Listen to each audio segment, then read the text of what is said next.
오늘 거룩한 주일 여러분 참 잘 오셨습니다. 오늘 본문 말씀을 중심으로 은혜는 승자 독식의 논리를 극복한다. 은혜는 승자 독식의 논리를 극복한다라는 제목으로 함께 말씀을 나누도록 하겠습니다. 요즘 대한민국 국민이 뜨거운 관심 가운데 지켜보고 있는 인기 드라마가 있습니다. 지난주만 하더라도 시청률이 무려 22.3%, 수도권은 25% 가까이 올라갔다고 그러죠. 종합편성 채널 드라마 가운데 최고의 시청률을 기록했습니다. 바로 스카이 캐슬이라는 드라마입니다. 스카이 캐슬은 대한민국 상위 0.1%가 모여 사는 고급 주택 단지의 이름입니다. 여기에는 대학병원의 의사, 또 로스쿨 교수 등 사회에 명망 있는 엘리트들이 함께 모여 사는 곳입니다. 여기는 부모님들은 어떻게 해서든지 자기 자녀들을 명문대에 보내고 사회 최고의 엘리트로 키우려는 열망으로 자녀들을 아주 가혹하게 몰아갑니다. 이 드라마에서 로스쿨 교수 역할을 하고 있는 이 차 교수는 아들이 하도 막 푸시하니까는 아버지한테 반응을 하는데 이 아버지를 향해서 막 반항을 하니까 아빠가 이 아들을 향해서 자기가 아끼는 이 피라미드 모형을 딱 보여주면서 야, 이 세상은 피라미드과 같은데 이 세상에는 위치가 중요해 얘기하면서 밑바닥에 있으면 짓눌리는 거고 정상에 있으면 이걸 누리는 거야. 아주 흑백 논리로 이야기를 합니다. 결국 할 수 있는 한 최고의 자리에 올라가야 한다라는 것이죠. 사실 이것은 우리나라 모든 국민들, 상류 사회뿐만 아니라 모든 국민들이 갖고 있는 상류 지향 욕망을 아주 적나라하게 묘사한 드라마입니다. 이제 마지막 2회가 남아 있습니다. 시청자들의 관심은 과연 문제지를 확보한 예서가 서울대를 갈 것인가 말 것인가, 여기에 이제 초미의 관심사가 있죠. 자, 이걸 보고 참 우리 세상 문제야 뭐 이렇게 탄식을 하면 좋은데, 요즘 또 불티나게 팔리는 게 예서 책상입니다.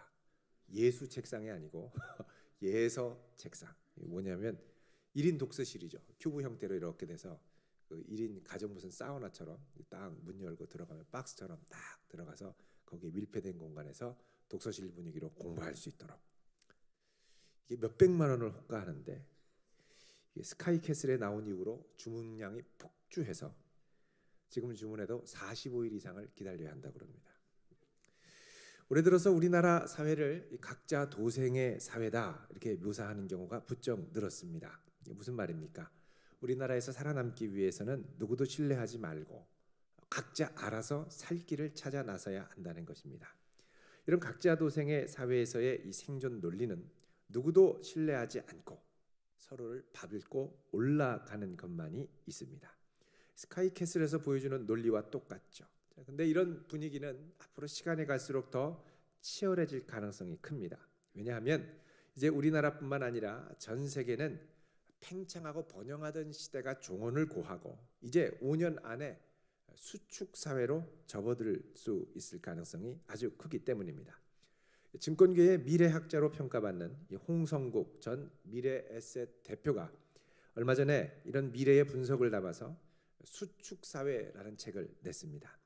팽창 시대에는 인구도 늘고 젊은 세대도 늘고 계속해서 수요가 팽창하고 그러다 보면 공급이 수요를 따라가지 못했는데, 이제 기술혁명과 또 금융위기가 동시에 시작이 되면서 이 세계가 수축되기 시작한다는 겁니다. 우리나라는 특히 직격탄을 맞게 되고요. 인구의 급격한 감소와 함께 팽창 시대와 수축 사회 시대의 중간 지점으로 넘어가는 게 뭐냐면 제로섬 사회입니다.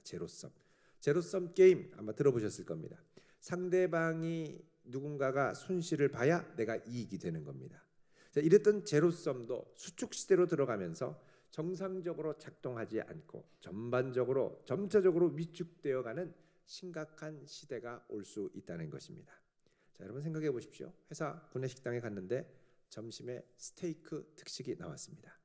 그런데 수량이 한정되어 있어서 선착순 30명만 줄 수 있습니다. 그 다음부터는 동그랑땡 소세지만 드셔야 돼요. 자, 내가 30번째 줄에 서 있는데 누가 잠깐만요 하고 새치기를 하고 들어온 거예요. 무슨 새치기냐고. 그랬더니 나 새치기 아니라고. 화장실 갔다 온 거라고. 여러분 그걸 받아들이시겠습니까?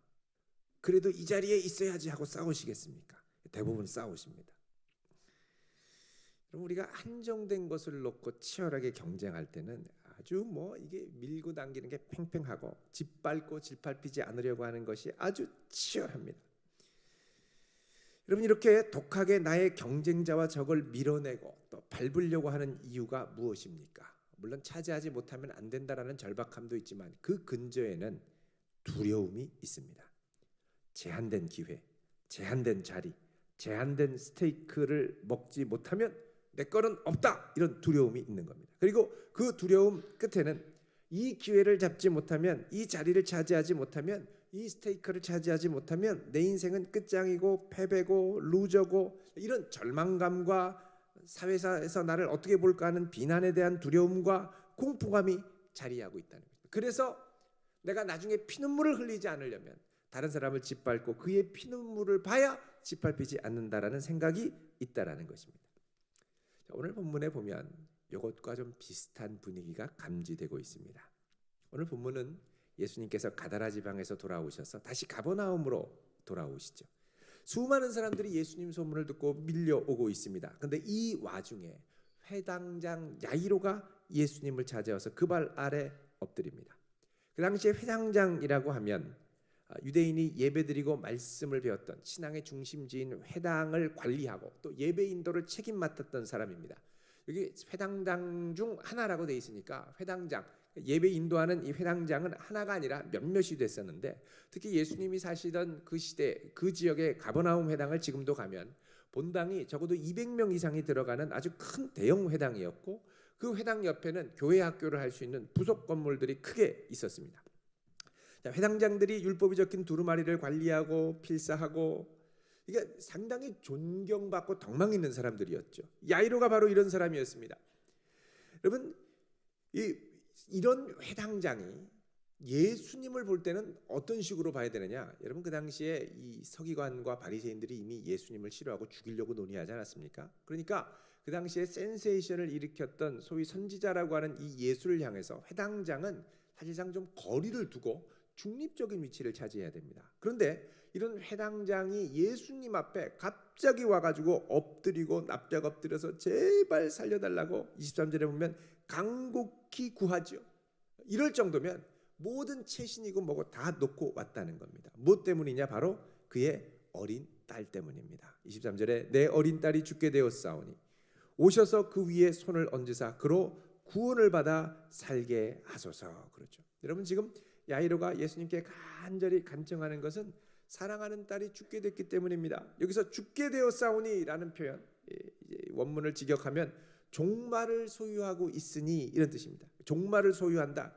죽음의 끝지점에 와 있다는 것이죠. 내 딸의 목숨이 경각에 달려 있으니 그 어떤 것으로는 소망을 발견할 수 없고 당신만이 나의 소망입니다. 간곡히 요청을 합니다. 야이로라고 하는 이 말 자체가 히브리어 야이르에서 왔는데, 야이르 그러면 그가 밝힌다, 그가 깨우신다, 이런 뜻입니다. 그러니까 야이로는 이름 그대로 예수님을 초대해서 구원의 빛을 밝히도록 간청을 하고, 예수님 제발 좀 일어나서 우리 딸을 깨워주세요, 이러고서 이제 가는 거죠. 자, 그런데 예수님이 그의 간절한 이 간구를 들으시고 이제 고치려고 가시는데, 여러분 이 가버나움 회당 앞에 보면요 마을들이 꽤 있는데 그게 그렇게 먼 거리가 아닙니다. 지척에 있습니다. 그런데 그 거리를 가는데 사람들이 워낙 많이 모여가지고 오늘 말씀에 보면 24절에 큰 무리가 따라가며 애워싸 밀더라 그러죠. 큰 무리가 와서 예수님 막 밀고 떠밀고 만지려고 그러고 인사하고 말 걸고 막 이러는 거예요. 자, 그렇게 가는데 누군가가 와서 슬쩍 새치기를 해서 예수님의 능력을 가로챕니다. 지금 빨리 가서 고쳐줘야 되는데 죽음이 경각에 달려 있는데 와가지고 슬쩍 새치기를 하고 능력을 가로챕니다. 그게 슬쩍 새치기 하는 건 뭐 봐줄 수 있을 수 있죠. 그냥 예수님 능력이 많으시 그냥 가면 되는데, 문제는 예수님 여기서 멈춰 쓰시네요. 여러분 회당장은 지금 속이 애가 탑니다. 요 시간이 지나면 요 기회를 살리지 못하면, 요 마지막 기회를 살리지 못하면 이제 끝인 거죠. 얼마나 다급하겠습니까? 아마 이 여인 아마 이제 나중에 따로 만나면 당신이 뭔데 예수님의 길을 막느냐 이러면서 막 멱살을 잡고 흔들었을지 모르겠습니다. 자, 그런데 또 이 사정을 보면 이 여인이 그렇게 할 수밖에 없다라는 또 이해가 가기도 합니다. 우리 같으면 지금 급하니까 내 딸 죽게 생겼으니까 나중에 오시라, 나중에 만나라, 왜 지금 붙들고 늘어지느냐, 예수님 나중에 붙들고 늘어지라, 그리고 빨리 가면 되죠. 근데 이 여인의 사정을 보면 이럴 수밖에 없는 또 나름대로의 사정이 있는 거예요. 그래서 오늘 말씀에는 사실은 회당장 야이로의 딸을 고치러 가는 이야기인데, 그 사이에 새치기처럼 12의 혈루증 앓던 여인의 이야기가 쓱 들어와가지고 이야기가 복잡하게 꼬여가는 겁니다.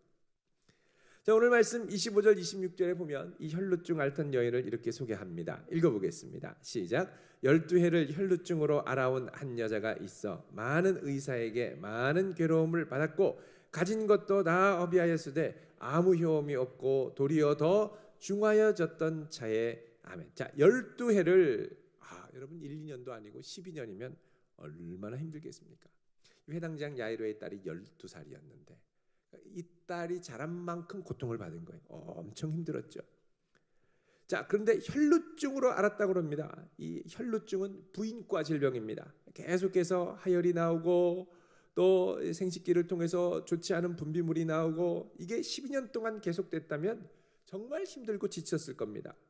피가 모자라서 아마 얼굴이 백지창처럼 하얘졌을 거죠. 자, 이 질병이 이 여인을 날마다 힘들게 짓눌렀습니다. 그래서 많은 의사를 찾아다니고 용하다는 의사 명의를 찾아다니고 치료받으려고 그러고 돈도 많이 쓰고 새로운 치료 기법도 받고 뭐 했는데 나아지는 건 없고 점점점 힘들어지고 병세가 더 악화되는 거예요. 자, 이럴 때 이 여인이 예수님의 이야기를 들었습니다. 이 여인도 소망은 예수님밖에 없었습니다. 그런데 예수님한테 가서 정면에 가서 예수님 좀 아프니까 고쳐주세요 이렇게 얘기할 수가 없는 거예요. 왜냐하면 유대 율법 규정에 따르면 이 여인이 하혈을 하거나 유출을 하거나 생리 중에 있으면 부정한 몸이 돼서 사람들과 격리를 시켰기 때문입니다. 특별히 유대인들은 이 여인들이 생리를 하는 것을 아담과 하와의 이 타락 때 하와의 죄로 인한 저주가 바로 이 하혈 또는 정기적인 생리라고 생각을 했습니다. 그래서 부정함이 주변으로 전염되지 않도록 격리를 시켰습니다. 또 이렇게 부정한 기간에 하나님의 선지자가 와서 만지고 고쳐주면 그 능력이 무효화되거나 이 선지자의 능력이 나타나지 않거나 이렇게 되는 겁니다. 그래서 잠깐 그때 나아졌어도 부정한 상태의 치유를 받으면 나중에 다시 돌아가는, 그렇게 생각을 했었습니다. 자, 그러니까 예수님한테 가서 고쳐달라고도 할 수 없고 자기가 부정하고 또 혈루증으로 고생하는 걸 주변 사람들이 많이 알 텐데 자기를 드러내면 주변 사람들이 깜짝 화들짝 놀라서 다 물러갈 테고 아주 애매한 상황인 거예요. 그래서 이 여인이 생각한 건 뭐냐, 여러분 이게 좀 사방에 막혔을 때는 주님을 향해서 뭐라도 해야 됩니다. 가만히 있으면 안 되고 뭐라도 해야 돼. 이 여인이 생각난 게 뭐냐, 예수님 뒤로 돌아가서 막 떠밀고 하는데 그 뒤로 살살살 돌아가서 어떻게 합니까? 예수님의 옷가에, 옷가는 이제 텄슬이라고 그래서 술을, 유대인 남자들이 이렇게 술을 이렇게 나와 있죠. 그 실을 딱 잡는 겁니다. 그거라도 가서 내가 대야 되겠다. 그리고서 가는 겁니다. 자, 27절 28절 읽어보겠습니다. 시작. 예수의 소문을 듣고 무리 가운데 끼어 뒤로 와서 그의 옷에 손을 대니 이는 내가 그의 옷에만 손을 대어도 구원을 받으리라 생각함일러라. 아멘.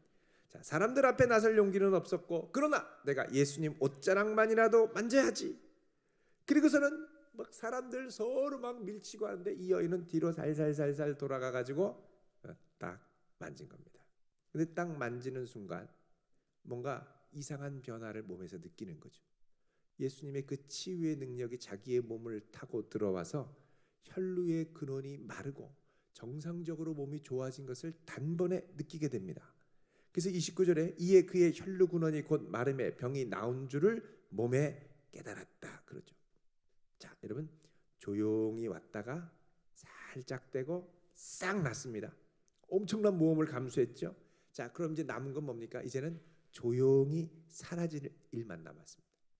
나왔다 뭐 난리 쳐도 너 부정한 여인인데 뭐하냐 이럴 수 있잖아요. 그러니까 조용히 사라지면 되는 거예요. 워낙 사람들이 많이 에워싸고 있어서 나 그냥 조용히 사라진다고 예수님이 전혀 신경 쓸 거 아닙니다. 그래서 살짝 가려고 하는데 이제 문제는 뭐냐? 예수님이 갑자기 누가 자기 옷에 손을 댔냐고 말씀하시는 30절에 보면 예수께서 같이 읽습니다. 시작. 예수께서 그 능력이 자기에게서 나간 줄을 스스로 아시고 무리 가운데서 돌이켜 말씀하시되 누가 내 옷에 손을 대었느냐 하시니 예수님이 이 말씀하시니까요 제자들이 어안이 벙벙했습니다. 왜냐하면 누가 내 옷에 손을 댔느냐 지금 사방에서 대고 있거든요. 막 떠밀고 예수님 만나자 그러고 막 예수님 오빠 뭐 그러고 막 이러고 있는데 막 떠밀려서 막 가고 있는데 누가 내 옷에 손을 댔냐고 하니까 제자들이 네 지금 다 대고 있거든요. 누가 손을 대? 누가 손을? 다 대고 있는데. 근데 예수님이 뭐라 그러냐면 32절에 이렇게 얘기를 합니다. 보면은 읽습니다. 시작. 예수께서 이 일 행한 여자를 보려고 둘러보시. 자, 이 일 행한 여자를 보려고. 자, 이 일 행한 자기 옷가에 손을 댄 사람이 여자라는 걸 아셨어요. 아셨어요. 병도 아셨어요. 그래서 이 여자가 어디 있나를 찾으려고 둘러보시는 거예요. 누군지 아신 거예요. 자기 능력을 빠져나가게 한 사람이 여인이고 이 여인의 질병을 아셨어요. 어디 있나 지금 확인하려고 하는 겁니다. 아니 우리 같으면 예수님 이제 야이로의 딸이 죽기 일보 직전인데 그냥 가시죠. 뭘 꼭 그렇게 누가 됐냐고 확인을 하시려고 그러세요.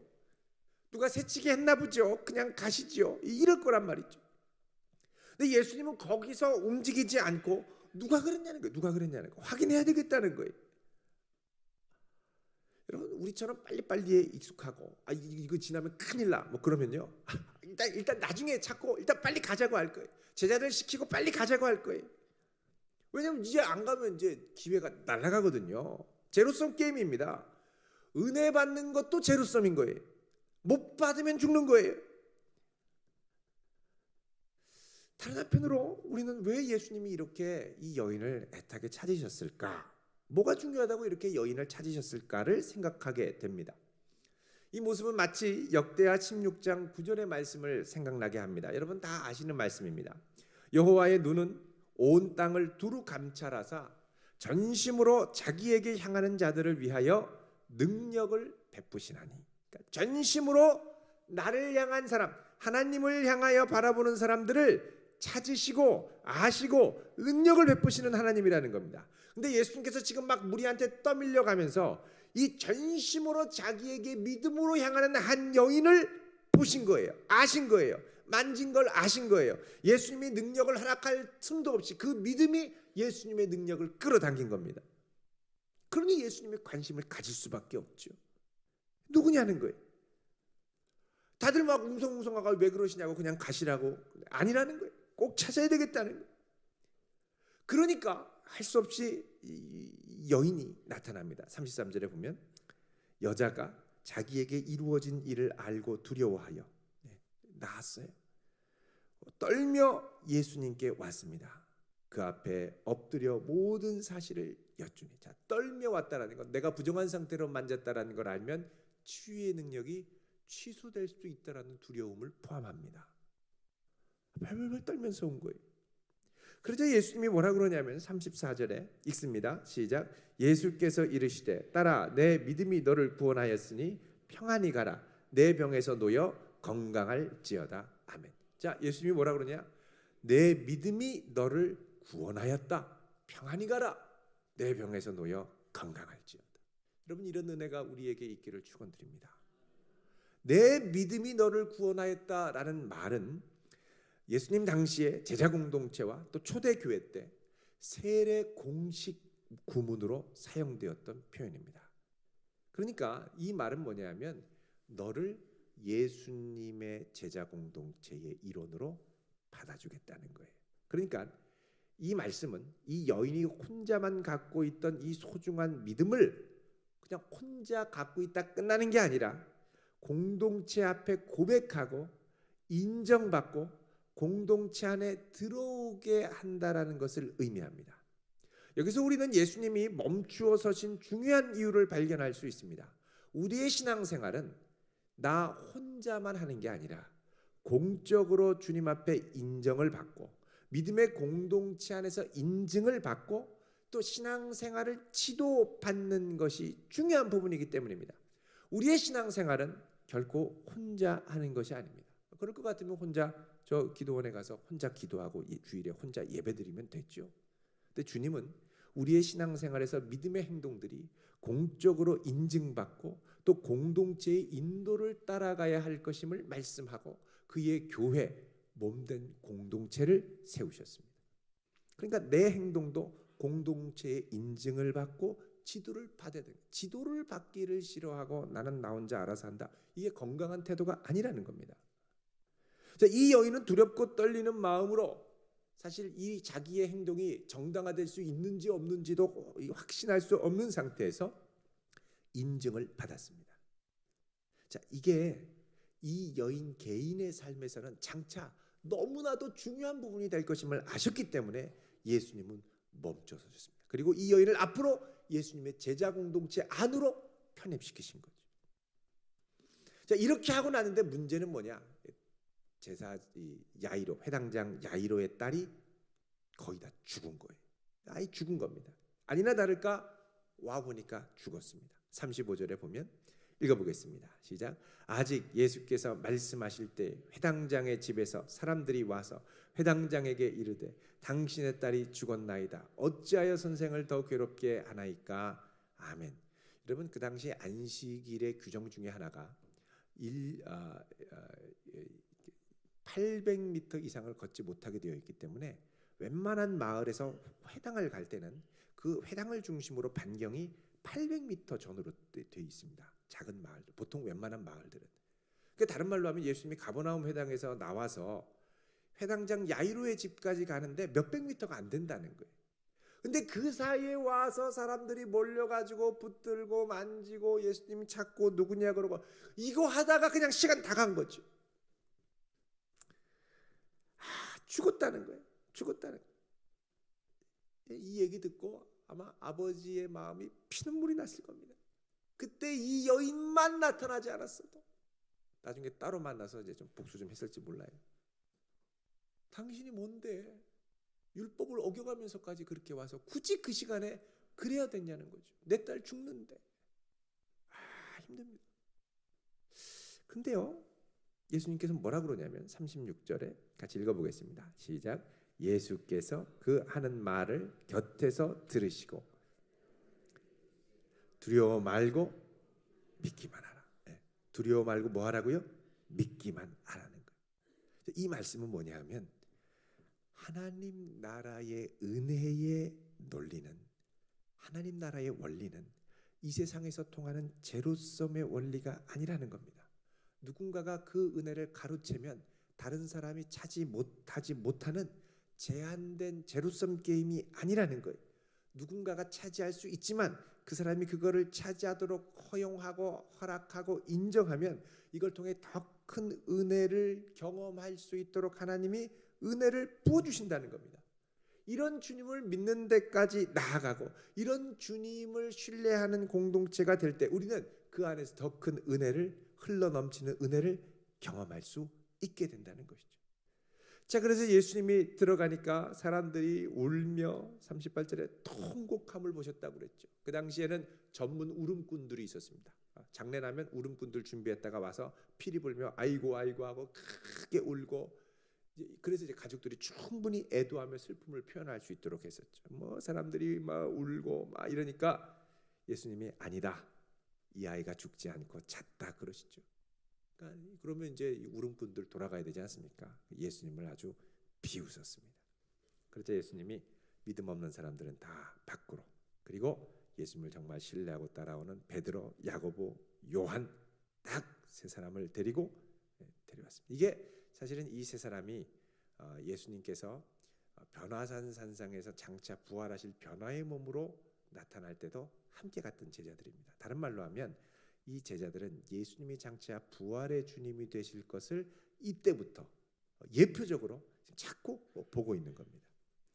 자, 가서 예수님이 그 아이의 손을 잡고 말씀하시죠. 41절에 달리다 쿰, 쿰 그러면 아람어로 일어나라 이런 겁니다. 소녀야 일어나라, 달리다 쿰. 그러자 소녀가 일어나서 걷게 되죠. 12살. 고통당한 연하는 해당장 야이로의 딸이나 혈루증 앓던 여인이나 똑같습니다. 그런데 해당장은 이 소녀가 자기 힘으로 도움을 구할 수 없을 때 중보자인 아빠가 와서 예수님께 모든 체면을 불구하고 무릎을 꿇고 부탁을 했죠. 가족의 힘입니다.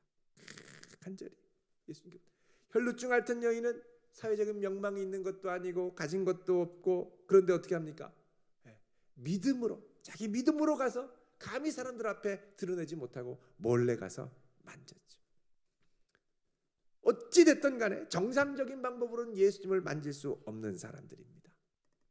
근데 이런저런 방법을 통해서 주님을 만나고 은혜를 경험하다 보니까 은혜가 충돌이 되는 거예요. 내가 지금 빨리 받아야 되는데 이 사람 먼저 갔다는 거죠. 그래서 우리 딸은 죽게 되고 손해를 보게 되고.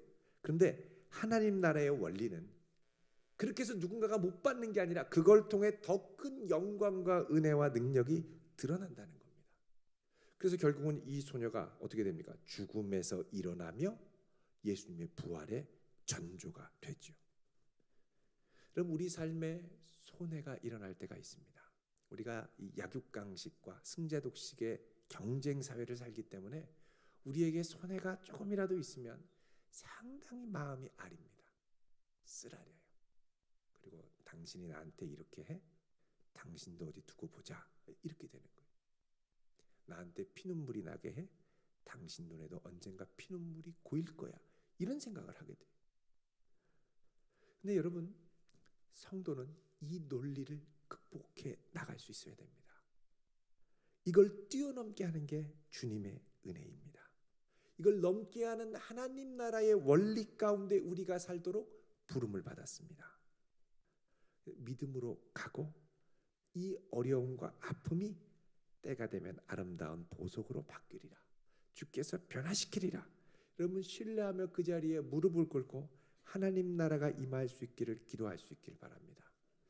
그러면 다른 사람들 다 비웃고 저 사람 뭐 하는 거냐, 미련하다, 어떻게 저런 방법도 편법도 쓸 줄 모르냐, 별의별 얘기가 다 나올 수 있지만 그걸 통해 하나님의 나라와 영광이 드러나기 시작합니다. 어떤 성도님 한 분은 직장에서 상당히 어려움을 겪으셨습니다. 능력으로는 충분한데 정치적으로 밀렸어. 너무너무 힘들어. 한 분이 내가 당신을 키워주겠다. 최고의 자리에 올라갈 수 있을 때까지 도와주겠다. 근데 그분도 정치적으로 밀려가지고 못 간 거예요. 결국은 정말 밤잠 못 자고 직장 생활을 거의 20시간씩 너무너무 힘들게 일을 했는데 돌아오는 게 완전히 배신. 너무너무 힘들었죠. 근데 그때 이분이 미워하지 않더라고요. 반드시 하나님의 섭리가 있다. 그 힘든 와중에 새벽에 나와 기도하셨습니다. 주님께서 내 갈 길을 아신다. 그런데요, 정치적으로 휘말렸던 게 또 정치적으로 그분을 휘말리게 했던 분이 또 휘말리게 하니까 어쩔 수 없이 이분을 다시 끌어올리시더라고요. 6개월 후에 여성이 올라갈 수 있는 최고의 자리까지 올라갔습니다. 참 은혜죠. 근데 이분이 고백하는 게 나를 이 자리에 있게 한 건 사람이 아닙니다. 하나님이십니다. 그때 가니까 그 고백을 하시더라고요. 만약에 목사님 제가 6개월 전에 이랬으면 제가 죽도록 일해서 이렇게 됐다라고 얘기할지 모르겠습니다. 근데 지금은 그게 아니라는 걸 깨달았습니다. 라고 말씀하시더라고요. 여러분, 우리가 우리의 삶의 현장에서 치열한 약육강식의 삶의 현장에서 하나님의 능력을 경험하려면 이 짚고 밟고 올라가는 승자독식의 논리에 때로는 피해자가 되고 밟혀서 아픔을 믿음으로 인내하는 기간이 있어야 됩니다. 이걸 지나가야 돼. 그거 지나가야 그 다음에 하나님의 능력이 나타납니다. 부활의 능력은 죽음이 지나가야 나타나죠. 우리는 뭔데 짓밟히려고만 하면 팔딱팔딱 뛰는 거예요. 못 견디겠다는 거죠. 자존심 상해서 내가 이러려고 이런 줄 알았는데 파닥파닥 막 살아서 난리가 납니다. 네, 여러분 이것을 주님을 바라보며 힘들지만 믿음으로 이겨나가기 시작할 때 거기서부터 하나님의 손길이 우리의 삶에 본격적으로 펼쳐지게 될 줄로 믿습니다. 이 은혜를 경험할 수 있는 복된 성도 되시기를 주의 이름으로 축원드립니다. 기도하겠습니다. 거룩하신 하나님,